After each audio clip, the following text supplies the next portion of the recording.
वहां पे कुछ है।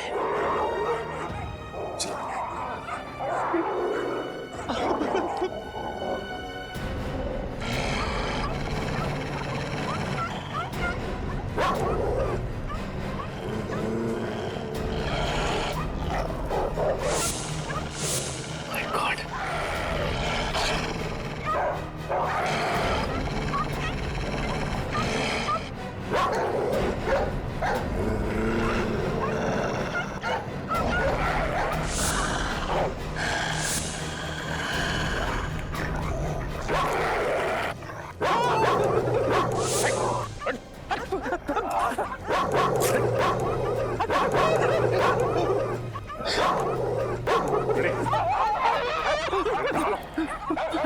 ये ऐसे नहीं मानेंगे।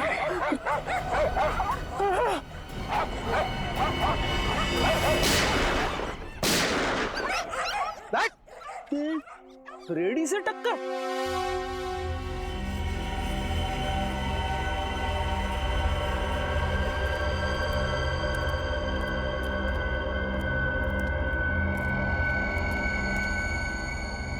अरे ये तो यश है, सौरभ का 5वां दोस्त, जिसे ढूंढ रहे थे उसी की लाश मिली। हाँ फ्रेडी, हमें लग रहा था कि ये यश अपने दोस्तों का खून करके भाग रहा है, लेकिन ये तो अपनी जान बचाने के लिए भाग रहा था। आपको ऐसा क्यों लग रहा है? ये देखो फ्रेडी, ये इसकी पीठ में यहाँ पीछे से गोली मारी गई है और एक गोली यहाँ किडनी के पास।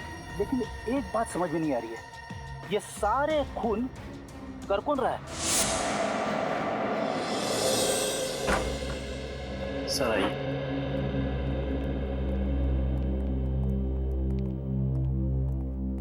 सर सीआईडी ऑफिसर साहब से मिलना है। मैं बाद में बात करता हूँ, बैठिए। Thank you doctor. Mister Saurabh का इलाज आप ही करते हैं? हाँ, कई सालों। ये दवाइयाँ आप ही ने सौरभ जी को प्रेस्क्राइब की थी? जी हाँ। क्या बीमारी थी सौरभ को? डिप्रेशन, बेचैनी, टेंशन लेना। लेकिन आप ये सब मुझसे क्यों पूछ रहे हैं? दरअसल एक फार्म हाउस में हमें सौरभ की लाश मिली। लाश? कैसे हुआ? पक्का तो कुछ नहीं कह सकते, लेकिन अभी सिर्फ इतना पता चला है कि उसकी मौत गोली लगने की वजह से। गोली चलाई गई उस पर? सिर्फ उनका ही नहीं, उनके 4 दोस्तों का भी खून हुआ और हमें शक है पहले उन्होंने उन चारों की जान ली, फिर अपने आप को भी मार लिया। मुझे नहीं लगता कि सौरभ ने किसी का खून किया होगा। मैं कई सालों से उसका इलाज कर रहा हूँ और उसकी हालत में काफी सुधार था। लेकिन पूरी तरह से तो ठीक नहीं हुआ। लेकिन उससे ऐसी कोई बीमारी नहीं थी कि इंसान उस बीमारी में किसी का खून कर दे। उसकी दवाइयों का भी कोई साइड इफेक्ट नहीं था। लेकिन सर वो तो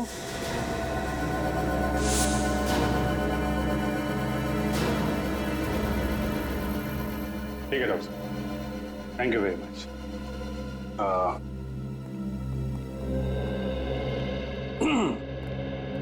छोड़ने नहीं चलोगे?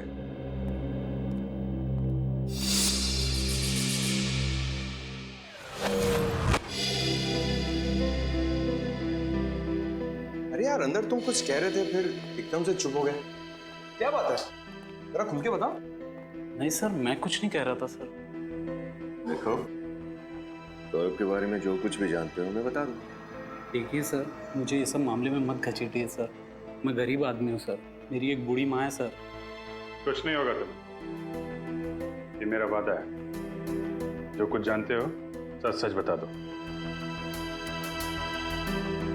घबराओ मत, आओ, बता दो सब कुछ। क्या जानते हो? सर देखिए सर, सौरभ जी की सबसे बड़ी प्रॉब्लम जो थी सर, उनका गुस्सा था सर। उनकी प्रॉब्लम हाइपरटेंशन और डिप्रेशन नहीं था सर। सबसे बड़ा वीक पॉइंट उनका था गुस्सा सर। वो उस पर काबू नहीं कर पाते थे सर। तुम्हारे सामने कभी कुछ ऐसा हुआ है? हाँ सर, एक बार हुआ था सर। हमारे यहाँ के एक पेशेंट पे उन्होंने हाथ उठा दिया था सर। क्यों? क्योंकि उनको ऐसा लगा सर उनका नंबर था और वो बीच में घुस गया सर। इतनी सी बात के लिए उन्होंने किसी पर हाथ उठा दिया? हाँ सर। लेकिन आपके डॉक्टर साहब ने हमें ये बात बताई नहीं, क्यों? सर सॉरी सर, मुझे नहीं पता सर। ठीक, तुम जा सकते। Thank you sir. Saurabh ji को गुस्सा बहुत आता था। सारे सबूत भिजवा दिए ना? हाँ सर। चलो सीधे ब्यूरो चलते हैं। हाँ भाई, क्या हाल? अरे सर आप यहाँ? हाँ, क्यों चौंक क्यों गए यार? अरे तुम्हारी मदद कर रहा हूँ यार केस में, यहाँ नहीं आ सकता क्या? अरे सर मेरा कहने का मतलब वो नहीं था, वो हाँ, मतलब की बात करने के लिए आया हूँ। अच्छा ये बताओ कि तहकीकात करने के बाद तुम लोग किस नतीजे पर पहुंचे अब तक? सर देखने से तो यही लगता है कि सौरभ ने अपने दोस्तों का खून किया और उसके बाद अपने आप को गोली मार ली। कुछ ही घंटों में केस सॉल्व कर दिया हमने। कुछ ही मिनटों में बेवकूफ बन गए आप लोग। क्या कहना चाहता है? मैं जो कहना चाहता हूँ दया, वो तुम्हें वहाँ चल के दिखाऊंगा। आओ मेरे साथ।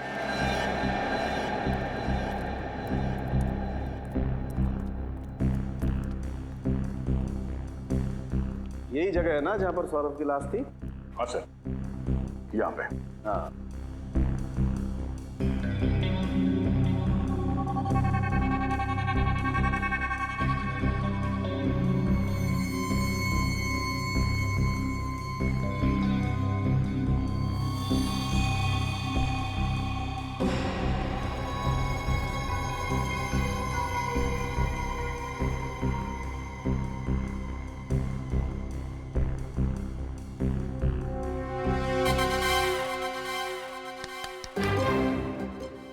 सौरभ बन जा।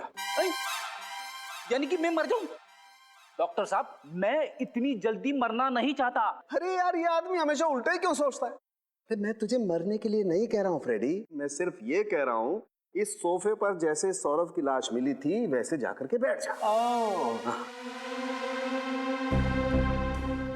सौरभ बैठा हुआ नहीं था, लेटा हुआ था। लेटा हुआ था तो ठीक है, तुम लेट जाओ।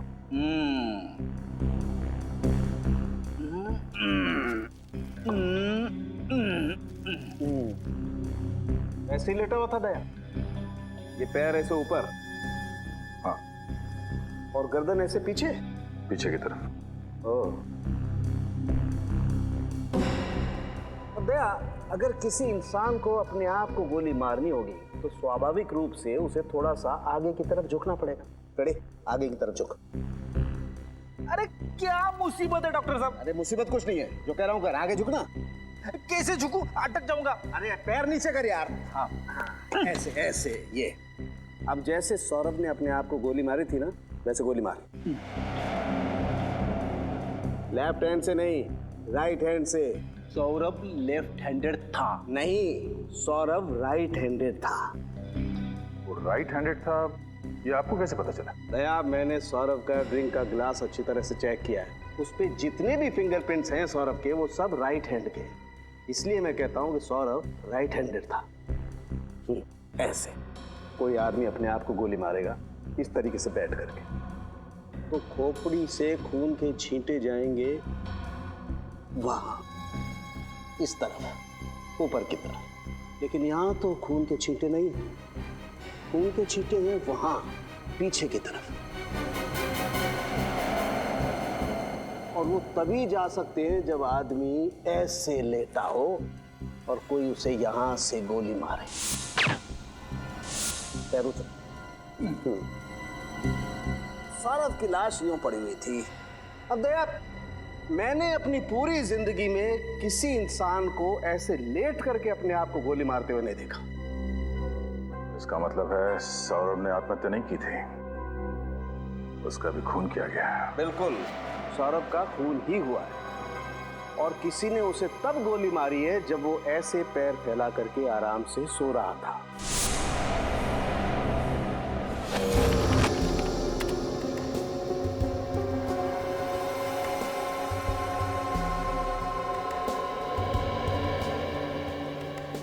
अभिजीत, सौरभ और यश के जूतों में मिली मिट्टी मैच नहीं करती है, अलग अलग है। मतलब यश का भी खून सौरभ ने नहीं किया है, वो नहीं कोई और ही है।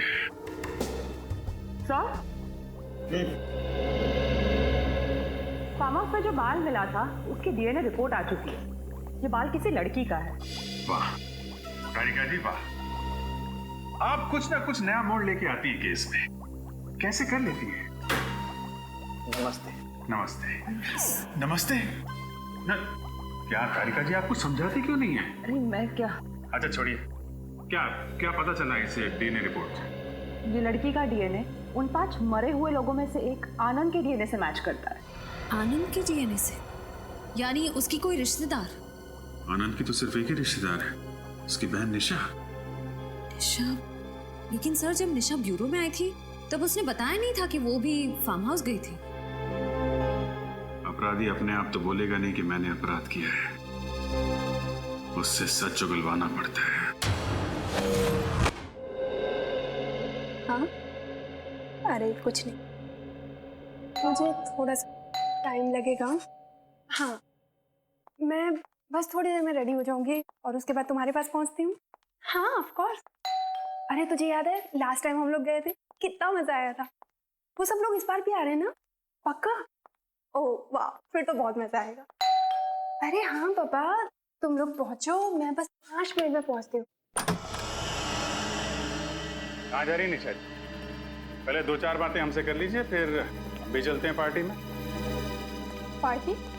What nonsense. हम तो सेंस में है मैडम, लेकिन आपको देख के लगता है कि आप अपने होश खो बैठी। आप कहना क्या चाहते हैं? आपको देख के लगता नहीं है कि आपको आपके भाई की मौत का दुख है?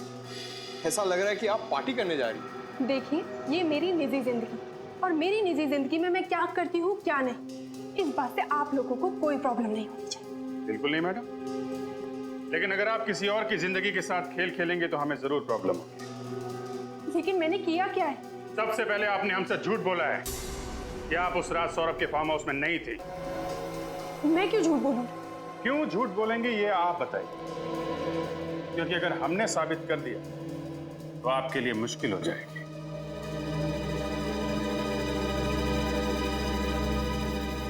बोलिए बोलिए बोलिए, आराम से बोलिए।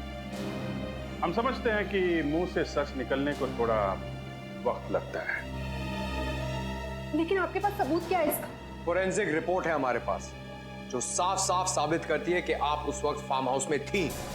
अगर आपको वो रिपोर्ट देखनी है, चलिए हमारे साथ ब्यूरो।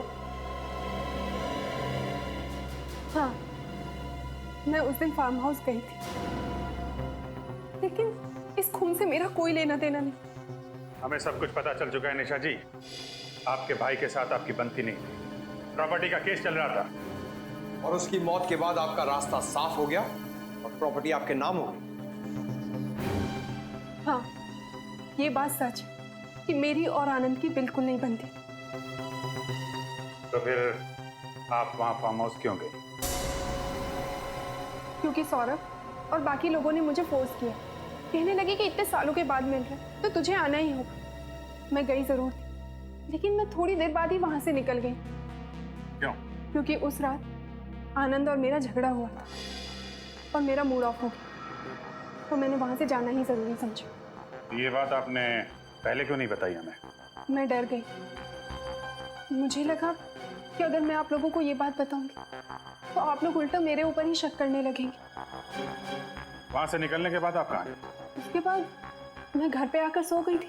वाह, बहाना अच्छा बनाया ताकि किसी गवाह की जरूरत ना पड़े। लेकिन जब तक ये केस सॉल्व नहीं हो जाता, आपको ब्यूरो में रहना पड़ेगा।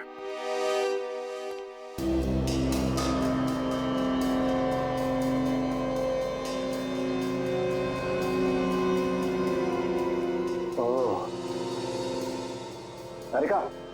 हाँ सर। ये देखो।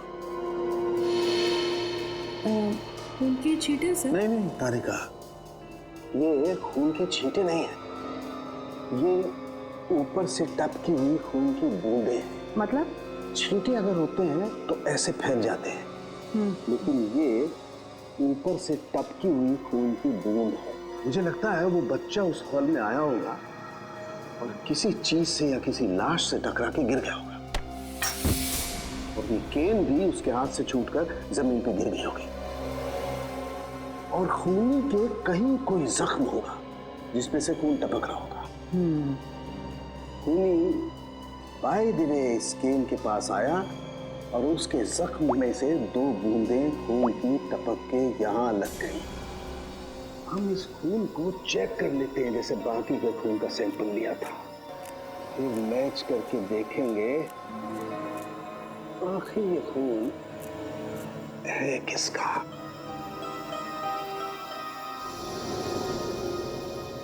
ये देखो तारिका, ये उन 5 लोगों के ब्लड का सैंपल है और ये खून है जो स्कैन पे लगा हुआ है। एक काम करो, अपने रिकॉर्ड में चेक करो कि किसी से मैच होता है क्या। हेलो अभिजीत। हाँ डॉक्टर साहब, छड़ी पे जो खून मिला था क्या पता चला उसके बारे में? अभिजीत, ये खून उन 5 मरने वालों में से किसी का भी नहीं है। फिर तो निशा का ही होगा। नहीं, निशा के खून से भी मैच नहीं होता। वो क्रिमिनल रिकॉर्ड में चेक करके देखा? वो भी देख लिया, लेकिन रिकॉर्ड में किसी से मैच नहीं हो रहा है। कमाल है, सौरभ को खूनी समझ रहे थे, वो खून ही नहीं निकला। निशा भी बेकसूर है, तो फिर खूनी है कौन?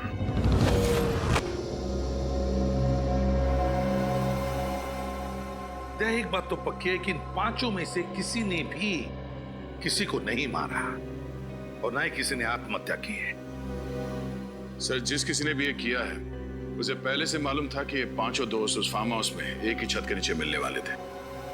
मगर इन 5 को क्यों मारा? 5 को क्यों मारा? ऐसे भी क्या दुश्मनी?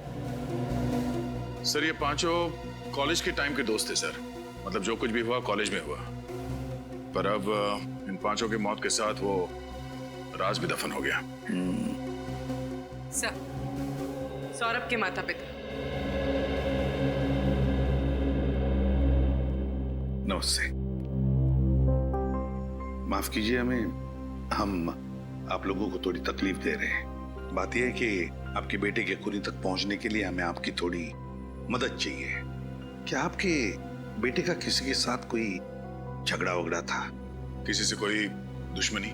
नहीं, दुश्मनी का तो सवाल ही नहीं उठता। बहुत शांत स्वभाव का था सर वो, किसी से ज्यादा बातें भी नहीं करता था वो। अच्छा ये बताइए कि आपका बेटा सौरभ डॉक्टर मुकेश के पास इलाज के लिए जाता था? जी हाँ। लेकिन क्यों? अपने चिड़चिड़ेपन, टेंशन और नींद ना आना, इसके लिए। मगर बचपन से वो ऐसा नहीं था सर, मुझे आज भी याद है। वो कॉलेज की आखिरी दिन वाली पार्टी की रात थी, बस उसी रात से वो ऐसा हो गया। क्या हुआ था उस रात को? पता नहीं सर, बस पार्टी से आया और सीधा ही अपने कमरे में चला गया। 3 दिन तक वो बाहर नहीं आया, ना कुछ खाया ना कुछ पिया, कुछ भी नहीं सर, कुछ भी नहीं। इसीलिए हमने डॉक्टर मुकेश की मदद ली, उनसे हमारे घरेलू संबंध है। बाद में वो धीरे धीरे ठीक भी हो रहा था। ये सब उसके कॉलेज के दोस्तों की वजह से हुआ। मैंने उसे मना किया था, उसने मेरी बात मानी और उनसे अपना रिश्ता भी तोड़ दिया। तो फिर वो उनके साथ फार्म हाउस क्यों गया था? वो उसके दोस्त आनंद का फोन आया था, बोला बहुत साल के बाद मिल रहे हैं तो आ जाओ, और वो गया, फिर लौट के वापस नहीं आया। पूर्वी, जरा इन्हें छोड़ा ना। सर, इन 5 के साथ जो कुछ भी हुआ उस फार्म हाउस में, उसका संबंध कॉलेज के आखिरी दिन वाले पार्टी से ही है सर। हाँ तभी कुछ तो हुआ है। दया, पता लगाना पड़ेगा इन 5 के बारे में, पता लगाना पड़ेगा इनके अतीत के बारे में, तभी पता चल जाएगा क्या हुआ था उस रात।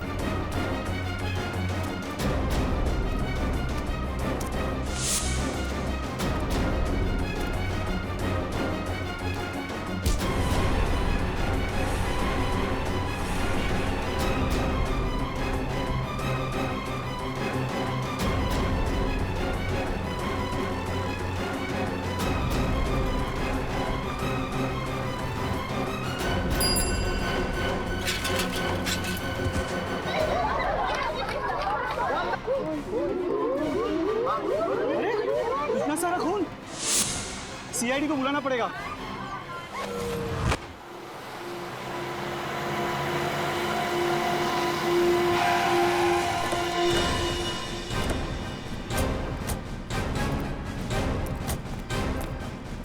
पीछे हटिए, एक्सक्यूज मी, पीछे हटिए, हटिए हटिए। किसने फोन किया था? सर मैंने फोन किया था। माय गॉड, इतना सारा खून। क्या हुआ, क्या था? सर बच्चा तेजी से भागता हुआ आया, साइकिल से टकराया और बेहोश हो गया। कहाँ पे? आइए सर मैं बताता आपको। सर इस तरफ। किधर से आ रहा था बच्चा? सर इस तरफ से आ रहा था। ओके।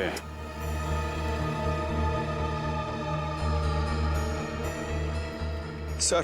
हाँ सर लगता है वो खून बच्चे का नहीं है सर। क्या? खून बच्चे का नहीं है? नहीं सर, उसके शरीर पे कोई चोट के निशान नहीं है। तो फिर ये खून आया कहाँ से? हटना बेटा, हटो बेटा। बेटा घबराओ मत बेटा, हैं? आपको कुछ नहीं होगा, हम लोग सीआईडी से हैं। ये खून कैसे लगा आपको? हाँ? हाँ? सर लगता है किसी गहरे सपने में है, जिसकी वजह से कुछ बोल नहीं पा रहा। सर लगता है ये बच्चा देख नहीं सकता। पंकज एक काम कर, लड़का इस डायरेक्शन से आया ना, तुम इस तरफ जाओ और उधर जाके देखो कि कोई एक्सीडेंट वगैरह तो नहीं हुआ है। नहीं, बच्चे को फॉरेंसिक लैब लेके जाते हैं, सारों के साथ भी बताएंगे कि खून का राज क्या है।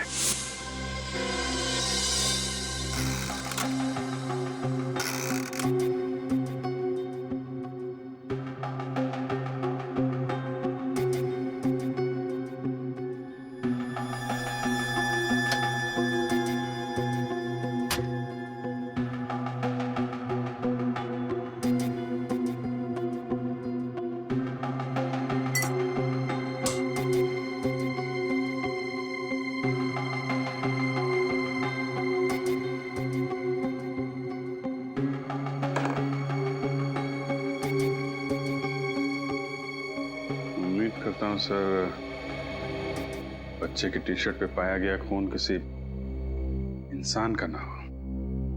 हाँ अभिजीत, हेमोटेस्ट टेस्ट करते हैं, उसे पता चल जाएगा।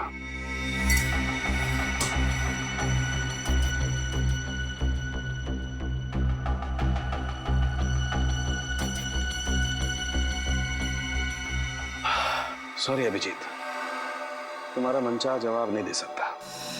इस शर्ट पर जो खून है वो इंसान का ही है। इंसान का खून है? बच्चे का तो नहीं है ना डॉक्टर साहब? नहीं, बच्चे का नहीं है, क्योंकि बच्चे को कहीं भी चोट नहीं लगी है। Thank God. पर इतना सारा खून आया कहां से होगा? सर? हाँ तारिका। सर इस चप्पल पे जो मिट्टी लगी हुई है उस पर खून मिला हुआ है और उसके साथ साथ घास का तिनका भी। घास का तिनका? मतलब ये बच्चा किसी गार्डन वगैरह से आया होगा। अभी पता करते हैं। तारिका जरा टेस्ट।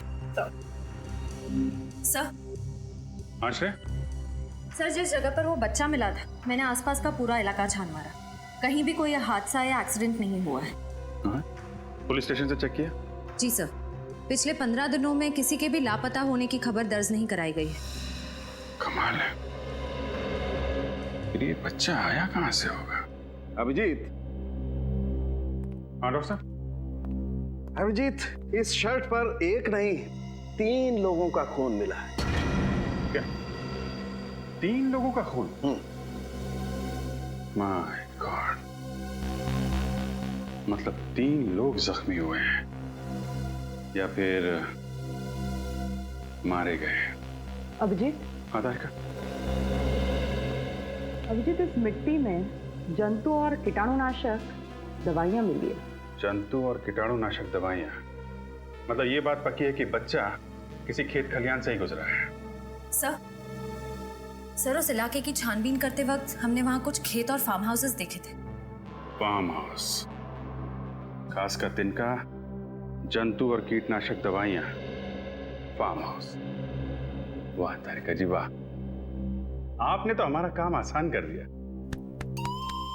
भाई साहब, सिर्फ तारिका जी ने आपका काम आसान किया? नहीं, ये ऐसा मैंने कब कहा? नहीं, लेकिन आपने ये भी तो नहीं कहा कि सालुखे ने कुछ किया है। सालुखे साहब, आप भी बिल्कुल क्यूट बच्चों की तरह बुरा मान जाते हो यार।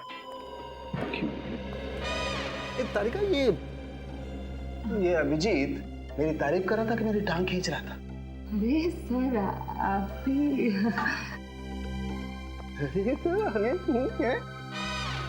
अरे ये सब दोनों के दोनों मिले हुए हैं।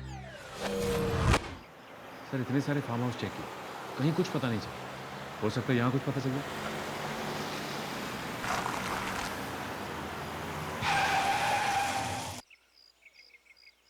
फार्म हाउस के अंदर गाड़ी पार्क्ड है, लगता कोई है अंदर। चलो देखते हैं।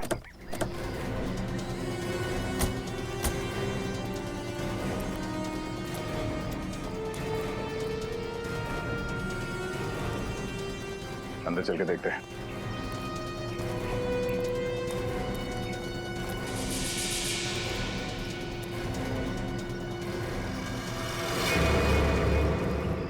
अरे ये तो उसी छोटे बच्चे की चप्पल लगती है। लगता है हमारी तलाश यहीं पे खत्म होगी। चलो सावधान रहना, खूनी अभी भी अंदर हो सकता है।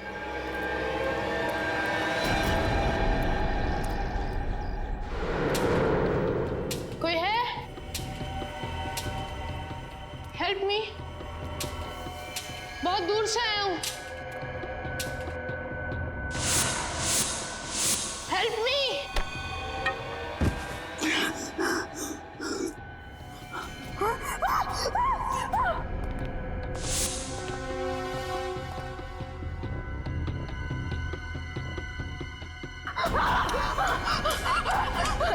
बचाओ बचाओ।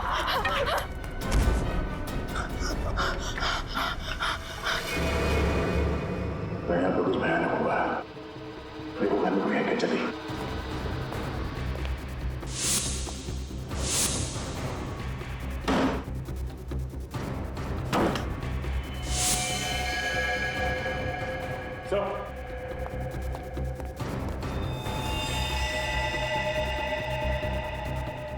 चार लाशें हैं घर में। फॉरेंसिक को बुलाओ।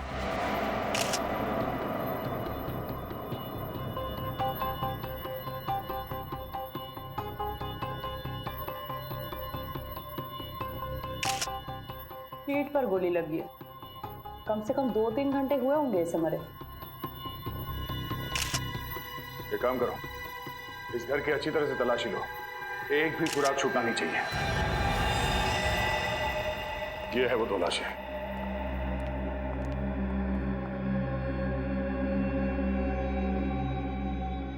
इसे भी ठीक छाती पर गोली मारी गई, जैसे उस आदमी को कमरे में। यानी डॉक्टर सालों के ठीक बोल रहे थे।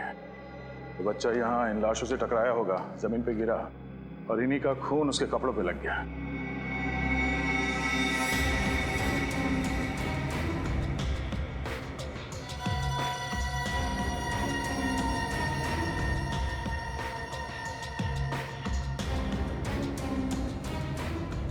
डॉक्टर तारिका, लगता है कि सारे खून इसी गन से हुई है। तो खूनी मर्डर वेपन यहाँ पे छोड़ के क्यों भाग गया?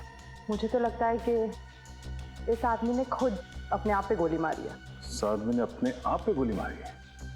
यानी आप ये कहना चाहती हैं कि पहले इस आदमी ने इन तीनों को मारा और उसके बाद खुद अपने आप को गोली मारी? शायद। सर, पूरा घर चेक कर लिया, तिजोरी, अलमारी, सब कुछ सही सलामत है। सही सलामत है? मतलब चोरी का मामला नहीं है? सर, हाँ, सारे दरवाजे और खिड़कियां भी सही सलामत है। इसका मतलब है खूनी जबरदस्ती इस घर में नहीं घुसा है। हो सकता है ये चारों मरने वाले उस खूनी को जानते हो और इन्हीं लोगों के साथ वो यहाँ इस फार्म हाउस पे आया होगा।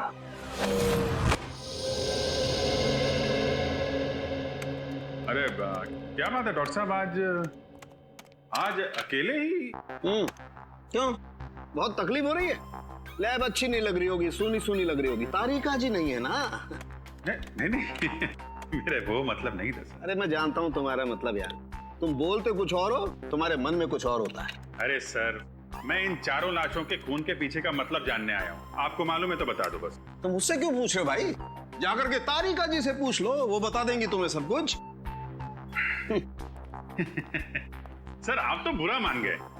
सारी दुनिया जानती है डॉक्टर सालुंखे के बगैर सीआईडी में आज तक एक केस भी सॉल्व नहीं हुआ है। अब आया ऊंट पहाड़ के नीचे, है ना? ऐसे बोला करो, अच्छे लगते हो। आओ बताता हूं।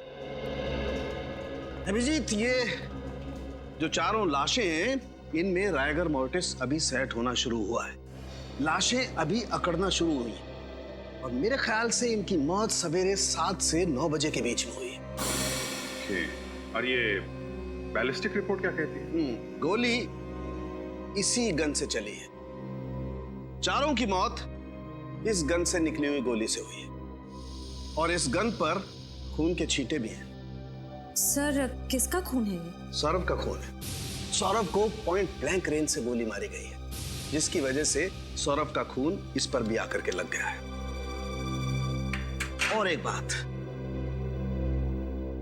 सिर्फ सौरभ के हाथ पर यहां गन पाउडर के निशान है। गन पाउडर सौरभ के हाथ में? तो आप ये कहना चाहते हैं कि सौरभ ने इन तीनों को गोली मारी और फिर खुद आत्महत्या कर ली? नहीं, मैं खुद कुछ नहीं कहना चाह रहा हूं। जो सबूत हैं वो कुछ कहना चाह रहे हैं। अब एक काम करो, बाकी का काम तुम खुद भी तो कर रहे यार। हाँ ठीक है, करेंगे। हाँ, क्यों नहीं करेंगे? बाकी जो आप नहीं बता पा रहे हम डॉक्टर तारिका से पूछ लेंगे।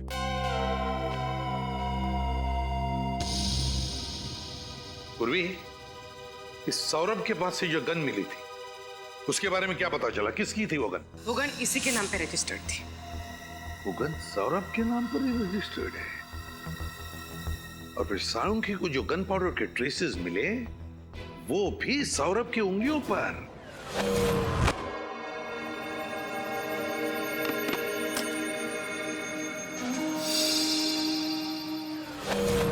सर, ये आनंद की बहन निशा जी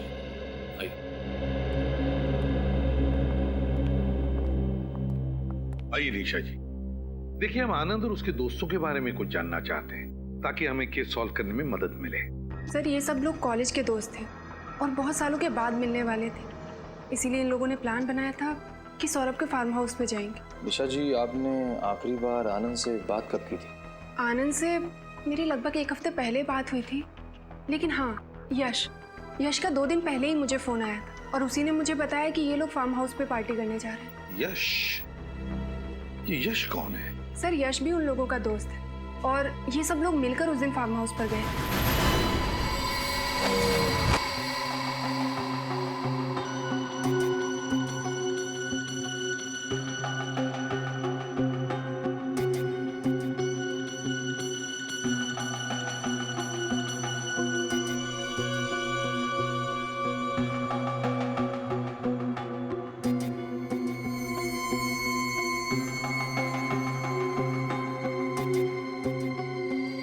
सौरभ, विशाल, आनंद और नितिन, 4 ही लोग तो थे फार्म हाउस पर। 4 नहीं सर, 5 लोग थे। 5? मतलब? यश भी तो था सर। यश भी इनके साथ था? लेकिन सर, फार्म हाउस पे तो हमें सिर्फ 4 लाशें मिली थी। वही तो। सर, तो फिर यश कहाँ गया होगा? और तो और सर, उसने किसी से कांटेक्ट करने की कोशिश क्यों नहीं की? यश के टेलीफोन नंबर्स है ना तुम्हारे पास? घर का सेलफोन नंबर वगैरह? हाँ सर।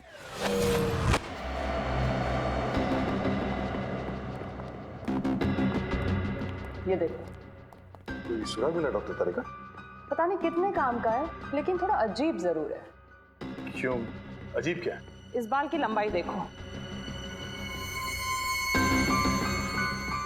यहाँ पर जितने भी लोग मरे थे, उनमें से किसी के भी बाल इतने लंबे नहीं थे।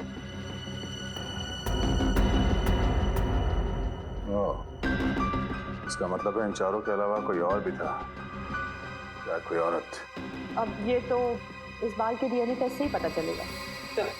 मोबाइल बंद। मोबाइल बंद आ रहा है? सर, हाँ, यश के पिताजी से बात हुई। यश तो घर पे है ही नहीं। घर पर लौटा ही नहीं, सेलफोन बंद आ रहा है। कुछ तो गड़बड़ जरूर है। यश का फोटो है? हाँ सर, 1 मिनट। काम करो, यश का फोटो सारे police station, railway station, bus stand और चेक नाकों पर भेज दो और दया को भी इन्फॉर्म करो।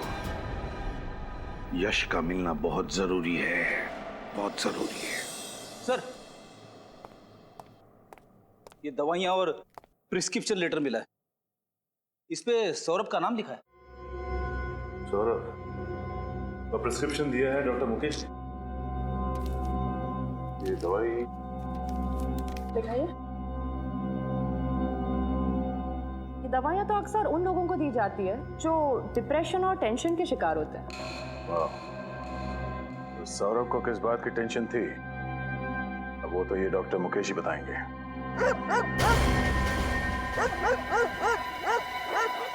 कुत्तों के भौंकने की आवाज पीछे की तरफ से आ रही है। जरा देखो जाके, चक्कर क्या है?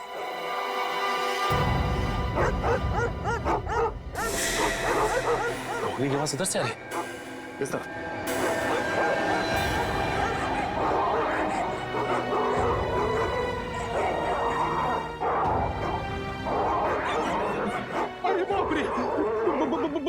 बहुत कुत्ते। फ्रेडी, लेकिन डरने की कोई दिख नहीं रहा सर यहाँ। देखते हैं। इस सामने से आ रहा है नीली शर्ट में, शायद यही है, अजीत ही है।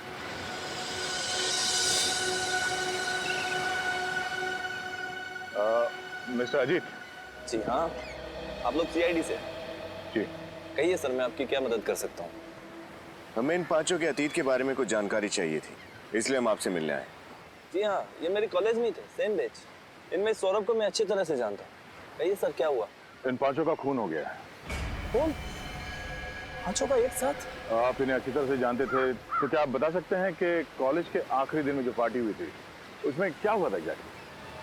उस रात, अरे इन पांचों ने तो हंगामा किया था। इन्होंने शराब पीकर गाली गलौज किया था और कॉलेज के ट्यूबलाइट व शीशे तोड़ दिए थे। इसलिए कॉलेज के डीन ने इन्हें कॉलेज से बाहर निकाल दिया था। तो कैंपस से निकाले जाने के बाद ये लोग कहाँ गए होंगे, कुछ अंदाजा है? सर पक्का तो पता नहीं, मगर ये लोग गुस्से में चिल्ला चिल्ला कर कह रहे थे कि हमें भी इस घटिया पार्टी में नहीं रहना। हम जा रहे हैं सौरभ के फार्म हाउस पर, वहाँ शानदार पार्टी करेंगे। शायद वहीं गए होंगे। ठीक है, आपकी जानकारी के लिए बहुत बहुत धन्यवाद। Thank you. Yes sir. Sir, उस रात ये पांचों दोस्त एक साथ सौरभ के फार्म हाउस गए थे और इन लोगों ने हद से ज्यादा पी रखी थी। उस रात फार्म हाउस से रास्ते में जरूर कुछ हुआ था जिसकी वजह से सौरभ को गहरा सदमा लगा। पता करना पड़ेगा कि हुआ क्या था उस रात।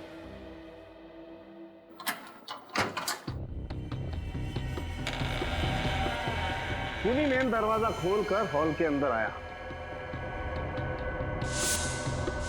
जो कि सौरभ और उसके दोस्त या तो बंद करना भूल गए थे या खूनी के हाथ में चाबी थी। सौरभ उस सोफे पर बैठा हुआ था।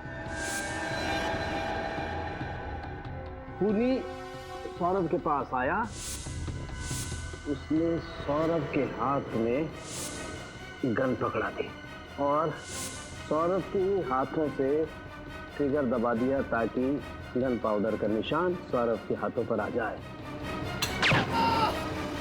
सौरभ की चीख सुनकर विशाल कमरे में से बाहर आया और जैसे विशाल कमरे से बाहर आया, खूनी ने उस पर भी गोली चला दी। विशाल को गोली लगने के बाद आनंद और नितिन हॉल में आए। मुझे मत मारो। खूनी ने आनंद को भागने का मौका नहीं दिया और उसके सीने पे गोली मार दी। भागने का मौका मिलते नितिन दरवाजे की तरफ भागा। जैसे वो भागा, खूनी ने उसे भी गोली मार दी उसके पीठ में। यश फार्म हाउस से निकल के जंगल के रास्ते भागा।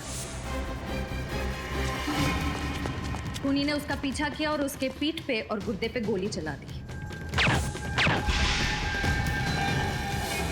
खूनी लौटकर फिर से फार्म हाउस में आया और उसने अपनी गन सौरभ के पास रख दी। और जब बच्चा फार्म हाउस में आया तो इन्हीं लाशों से टकरा के गिर गया होगा। तभी इन तीनों का खून उसके शर्ट पे लग गया और घबरा के बच्चा यहां से बाहर भाग गया। अभिजीत, जंगल में जहां पर यश की लाश मिली, दोबारा वहीं पे जाकर अच्छी तरह से चेक करो, अच्छी तरह से चेक करो। कोई ना कोई सुराग है जो हमारी आंखों से छूटा है। ढूंढो उस सुराग को। फार्म हाउस शहर से काफी दूर है, पैदल तो नहीं आया होगा कोई। फिर यही वो जगह है जहां से हमें यश की लाश मिली थी सर, यहां से। एक काम करते हैं, आसपास अच्छी तरह से चेक करते हैं, कुछ ना कुछ तो जरूर मिलेगा। देखो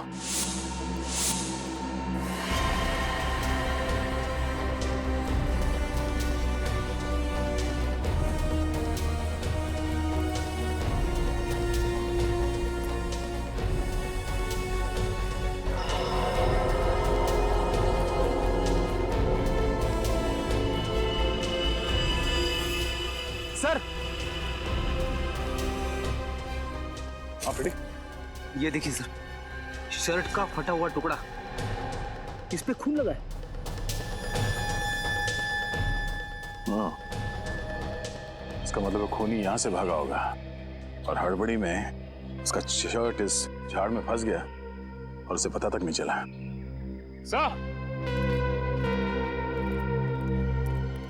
सचिन, ये देखिए सर, बाइक के टायर के निशान से। इसका मतलब है खूनी बाइक से यहाँ पे आया होगा। यहाँ पे बाइक पार्क करके जंगल के रास्ते से वो फार्म हाउस गया और फिर वहां पे खून करने के बाद फिर इसी रास्ते से बाइक पे बैठ के भाग गया।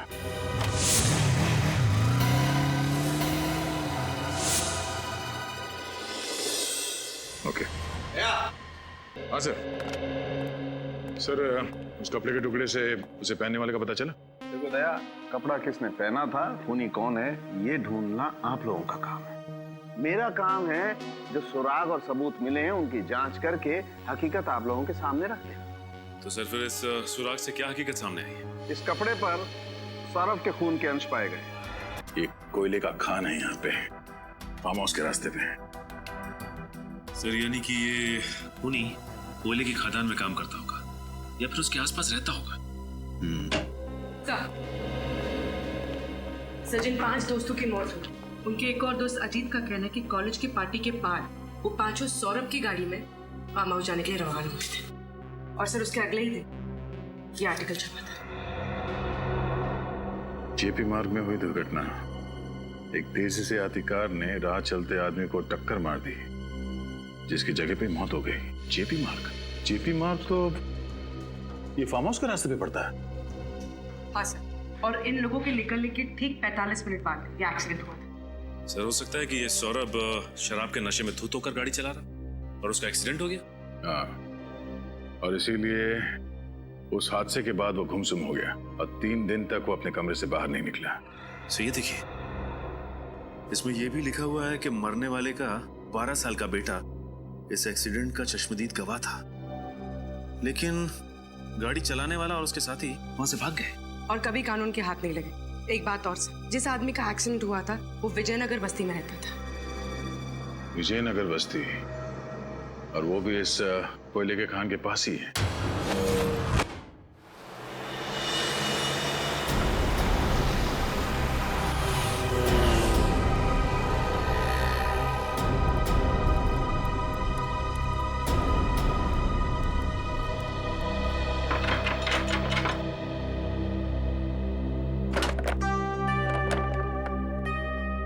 किससे मिलना आप लोगों को? जी आप ही से मिलना है, हम लोग सीआईडी से हैं। सीआईडी? जी। ये फोटो आपके पति की है? जी हाँ, इनको गुजरे तो 8 साल हो गए। इनकी मौत एक रोड एक्सीडेंट में हुई थी। हाँ, लेकिन 8 साल पहले के केस में सीआईडी को क्या दिलचस्पी हो सकती है? फिलहाल हम एक केस की तहकीकात कर रहे हैं जिसका संबंध आपके पति की मौत से है। मैं कुछ समझी नहीं। इस अखबार के हिसाब से जब आपके पति का एक्सीडेंट हुआ था उस वक्त आपका बेटा इकलौता चश्मदीद गवाह था, है ना? हाँ था तो, लेकिन उसका कुछ फायदा नहीं हुआ क्योंकि मेरे पति के खूनी पकड़े नहीं गए। अब आपका बेटा काफी बड़ा हो गया होगा। जी हाँ, बड़ा भी और समझदार भी। बहुत छोटी उम्र में घर की सारी जिम्मेदारियां संभाल ली थी उसने। आपका बेटा अभी घर पर नहीं है? जी नहीं, बाहर गया है किसी काम से, आता ही होगा। क्यों?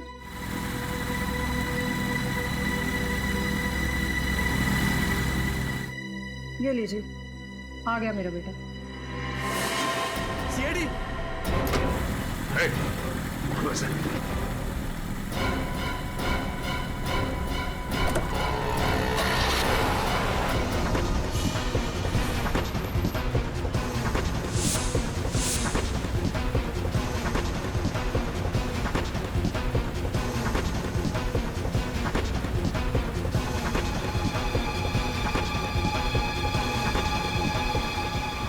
बच के जाएगा कहाँ?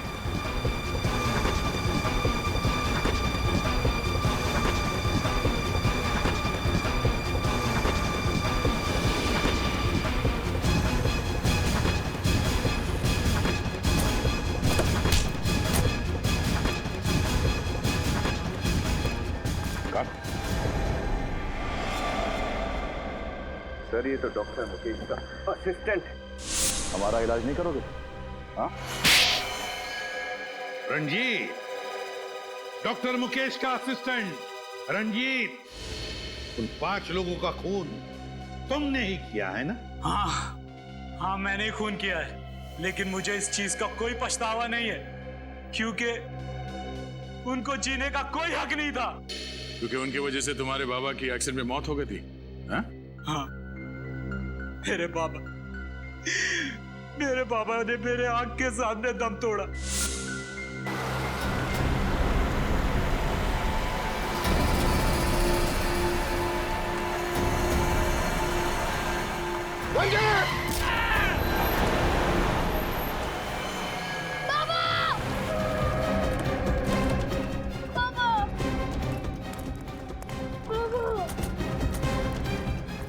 बाबा को मार दिया, मेरे बाबा को मार दिया।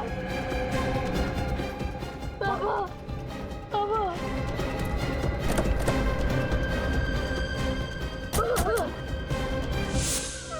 मैं उन्हें बचा भी नहीं सका, लेकिन वो 5 लोग बचा सकते थे। वो 5 गाड़ी से नीचे उतरे, मेरे पापा को तड़पता हुआ देखे हॉस्पिटल लेके जाने के बजाय वापस गाड़ी में बैठ के भाग गए। और इतने सालों के बाद भी तुम्हें उनका चेहरा याद रहा? एक एक का चेहरा मेरे आंख के सामने था, और अचानक एक दिन सौरभ मेरे सामने आ गया।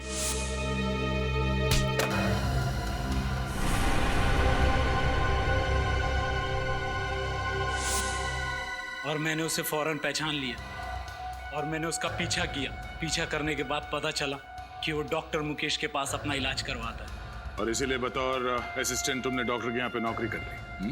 हाँ, एक दिन मेरे हाथ सौरभ की फाइल लगी, जिसमें सौरभ ने एक्सीडेंट वाली बात कही थी, और उसने डॉक्टर से कहा था कि उस एक्सीडेंट की वजह से मेरे बाबा की मौत हो गई। और फिर मेरा शक यकीन में बदल गया।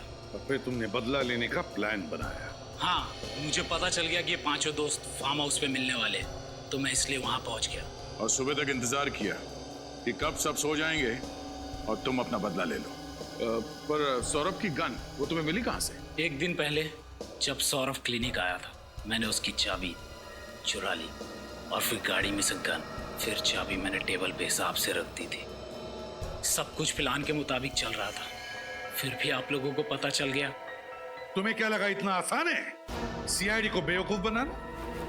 5 लोगों के खून करने के बाद भी तुम्हें कोई पछतावा नहीं? मेरे पापा को मारने के बाद उन्हें कोई पछतावा हुआ? मुझे अनाथ करके वो लोग चैन की जिंदगी जी रहे थे। यह अन्याय था और मुझे न्याय चाहिए था। न्याय। तुम्हारे बाबा के साथ जो कुछ भी हुआ उसका हमें जरूर अफसोस है, लेकिन किसी की जान लेने का तुम्हें कोई हक नहीं। कानून को तुमने अपने हाथ में ले लिया, 5 लोगों का खून किया।